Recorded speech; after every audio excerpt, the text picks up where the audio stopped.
What's up everybody, I'm of course the Joker of YUGIOH, and today I'm coming at you with the third duel video. I'm super excited guys, it's the third duel video, and what I mean by this is, it's round 3 of the local Game Traders Salisbury tournament that I went to. Now I want to spread these out, I want to give you one Monday, which I did, then I gave you the Wednesday one, and now it's time to give you guys the Friday one. And don't worry guys, I'm still going to be bringing you guys a surprise deck profile. You might not know what it is, or you might get the hints of what it could be of what I might be showing you. But you got to make sure to stay tuned for that, because that'll be around later on today. But right now I'm going to be showing you guys the third round, the final round of the duel tournament I went to at Game Traders Salisbury. This was a big thing for me guys, because this was the decider if I come first or second, so it meant a lot for me. And I was really close to my favorite thing, the pop vinyls. As you can see here, I'll use the mouse to show you guys. The pop vinyls, I absolutely love the pop vinyls, as you can tell by my collection. These guys are absolutely insane. I felt the luck coming to me while I was right next to them. And if you guys want to actually get some pops, come down to Game Traders Salisbury and you'll get like awesome selection. That's where I get mine guys. But I'm going to show you guys the duel video. I'm going to commentate over it. I've sped it up. I'm not going to have any of that weird little voice. I'm just going to have it a lot of fun for you guys. So let's just jump right into the duel video, guys. And I really hope you guys do enjoy. Here it is. Some men just want to watch the world burn. Let the good times roll. Okay, guys. So here's the duel. I have sped it up. We're both pilot shuffling, because pilot shuffling is everything. As I said in my last video, if I don't pilot shuffle, I don't feel that I really get a good combination of any combos.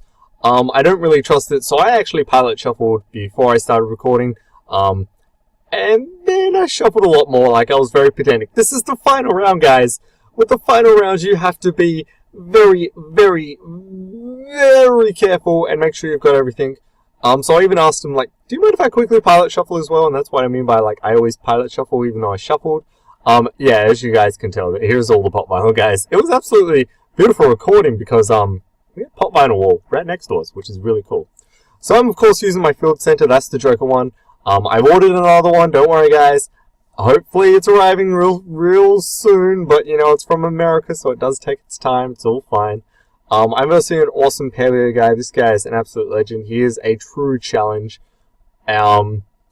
Actually, my dice didn't show up properly. So, I ended up winning the dice roll, which is absolutely great. I like this angle a lot more. Like, as you could tell by my last video, you couldn't really see the cards. But I'm going to sit here more now. Even if I just get the guys just to come to me here. Because the camera, as you can see the cards clearly. You've got that wall of pops. It just looks really nice. But that's me. Comment down below what you guys think. So here I just go for my basic, you know, Trickstar, Candina, Lycoris, Disturbance Strategy. That's actually 2,000 just off the Dark Room of Nightmare. It's absolutely insane. It's the win right there. It's like, I drew the nuts, guys. The nuts in one hand was just great. So here I actually sided, because now that I know I'm versing Paleos, I know that he doesn't search a lot. So, I mean, this is where, like, I've been taking out Ash a lot. I don't know what it is, but I haven't been using Ash as much as I like to. So I've been taking out Ash quite a bit. And I've, of course, been putting Card of... No, sorry, not Card of Demise. My favorite card, Eater of Millions. And I've been putting that card in a lot. Like, if you guys have a budget version of this deck, I definitely recommend put in Eater of Millions. Take out the Ash, or if you can't afford the Ash, of course, don't even worry about taking it out. Just switch in Eater of Millions, of course. It's a lot more budget alternative. And still have other hand traps like, you know, Ghost Ogres, Drolls, and, of course, your Effect Failers. But that's just my opinion on that. Comment down below what you guys think. But this way works really well for me. It just really does help me out. I do a lot of siding because when I'm in that final round, when I get close to it, I have to think a lot more. And thinking a lot more is definitely what you need. And the reason that is if you don't think carefully, that could really cost you the game. If I didn't side in, you know, Eater of Millions in my last matches, maybe I wouldn't have won. If I didn't keep Dark Room of Nightmare in, maybe I wouldn't have won. Now, I actually also put in Cosmic Cyclone. The reason I did that is because he does run Imperial Order and all that, but I can actually chain it and all that. He does also play some other spicy, like Skill Drain, I'm pretty sure, and all those annoying Paleo cards, and just by banishing them, he doesn't get the graveyard effect. So that's why I decided to put in Cosmic Cyclone, and personally for me it just works really well. I still kept that Draw and Lock combo in. I love keeping the combo. Once again, yeah, we always Pilot Shuffle. Pilot Shuffling is key. That's just key for us half the time.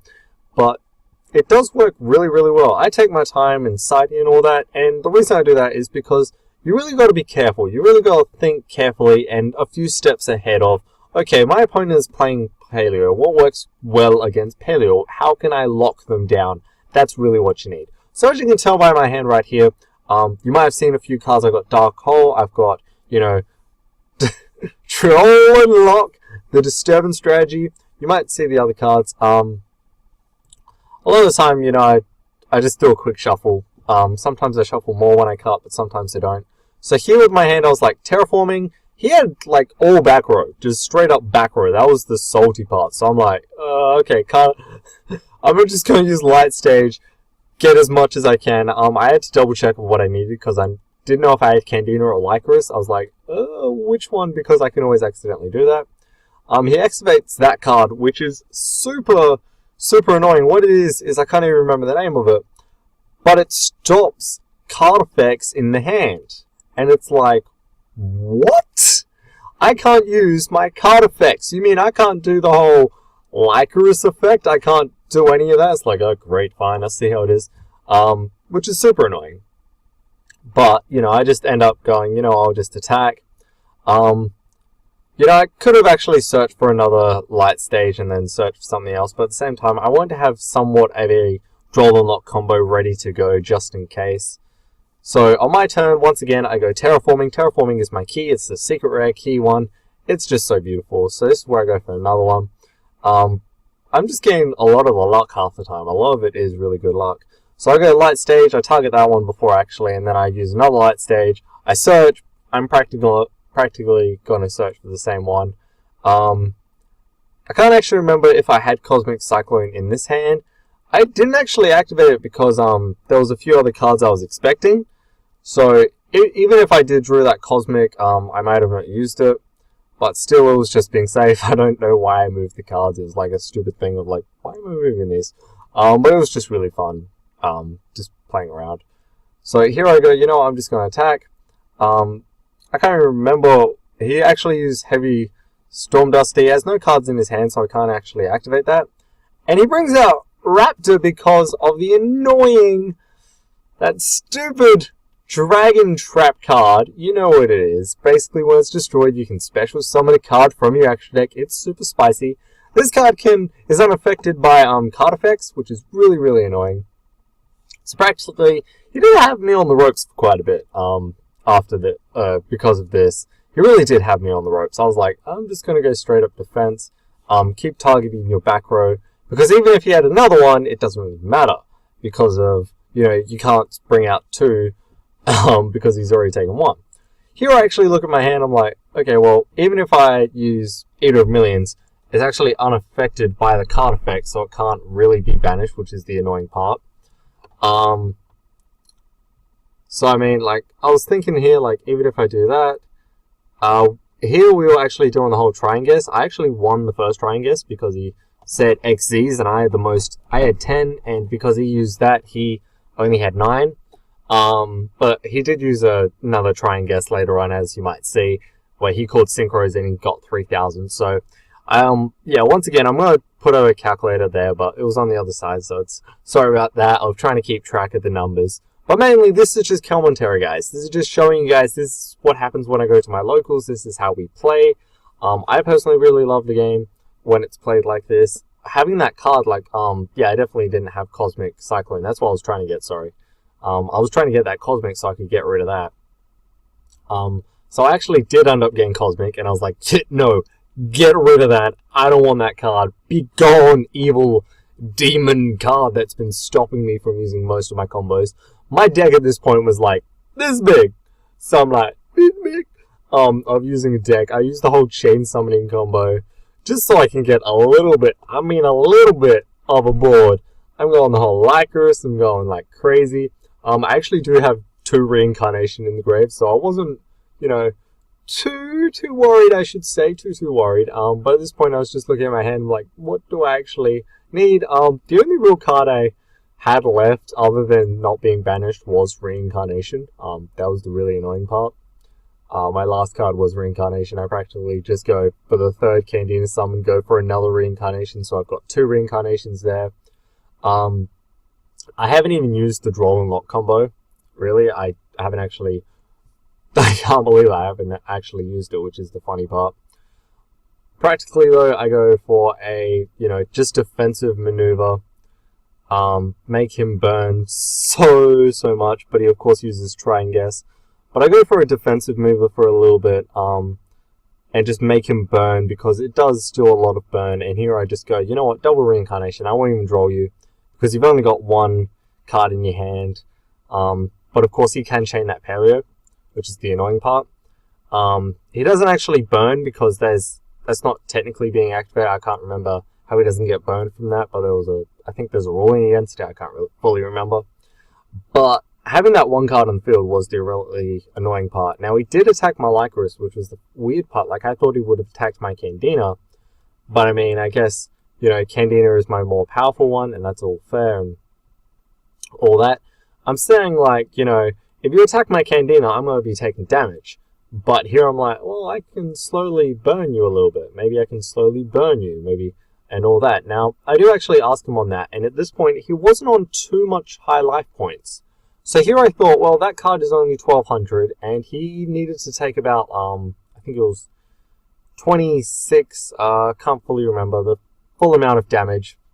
But pretty much I just go for that Holy Angel combo. The Holy Angel combo is really big key for me, because of going, I can just bust it, going, I'll special summon Cantina using 1 of them, I'll special summon another, that's using 2 Reincarnations. Here I'm pretty much like, I'm going to have some fun, I'm going to go for another one, I'm just going to, I've actually got 3 Reincarnations in the grave, that's the funny part. So I go for Black Catbat, which pretty much protects it. So Black Catbat protects this one, Holy Angel protects this one, and the one over here, which eventually will be there. So it's pretty much just, I'm trying to build that defensive board that will slowly burn you, but just enough. So here I go, I'm going to use Monster Reborn. I've already used all 3 of my Reincarnations at this point. That card is actually pretty powerful now. He's been actually burning this entire time, because every time it's special summoned, you take 200, then you take the 200 off the, light stage. The 4 means that, 2, 4, 6, 8, that's what that's all for. That's how much he's actually gaining. So I just go, I'm just going to attack. You're going to take the damage from that. And here I practically go, yeah, don't forget light stage to destroy that. I burn you for that. I forgot that, yeah, this card still actually does power up quite a bit. Maybe not that much. I think I actually did that part a little bit wrong. It's neither here or there. But he was actually thinking for quite a bit. But the funny thing is, if he attacks this one, and at this point, he is only on 400 life points, right? At this point, he's only on 400 life points. This is the part that I remember. Now, he has to somehow destroy my entire board. Because if he lets 1 Lycoris stay, and he can't get rid of the light stage, he's going to burn. If he attacks this one, however, while Black Catbat is on the field, then he's actually, I'm going to read the card for you guys. I'm going to show you the card. This is why I love it. Because if he actually, with Black Catbat, each time a monster this card points to is destroyed by battle. So yeah. What's really funny about this is Holy Angel, these are my 2 favorites, this is one of my favorite combos. Because of Holy Angel actually protecting that, and as you can see, he's just trying to spam out the board. Because of Holy Angel, and he's not adding, so he's not actually burning from that. Because of Holy Angel, it protects this one and this one. So, he is forced to attack this one, okay? However, when he does, after he attacks that one, like it has to be done with that, I'll still have enough life points. He then has to attack this one, or this one first. Which, at this point, his monsters don't really get around. So at this point, like, I've definitely got the 400. But if he destroys this one, right, he instantly takes the damage. So he can't destroy this one. He goes the whole, Underclock Taker combo. And this is where he was kind of on the ropes. because Raid Raptor was the main thing, definitely, I'm going to say this, definitely helping him, because I couldn't get around it. It was an absolute great card. However, I did see where it was going. He was going for the totally awesome play. It's an awesome play, pun intended. And I absolutely do enjoy seeing the play. It's a really nifty combo, the way that you can just negate my stuff, and all that. So he does get to do the whole special summon, but, you know, he was really thinking, like, okay, well, he has to somehow get around something. I was pretty much, well, like, you know, if I just destroy Totally Awesome and attack you, you're going to lose. Or if I have Lycaris on the field, it's not an effect you can actually negate. It's not one of those negate effects. It's more like a compulsory thing, basically, which is the fun part. You have to negate it with particular cards, but I'm pretty sure Totally Awesome doesn't negate it. At this hand, I can't actually remember what is in my hand. I think I had a Dark Hole and an Eater of Millions. I don't know what my third card was. So primarily, yeah, I did have a pretty beastie hand. But comment down below, like, do you guys want me to record a different way? Do you prefer, if instead of I record this way, do you prefer me doing more of, you know, I'll record with my hand actually shown and go from there? But yeah, as you can see by my hand, like, I had the win. I had Dark Hole, I had, you know, all the stuff I needed to actually win. He couldn't get around my board, which was a really fun part. So yeah, guys, Trickstars #1 came first place, guys.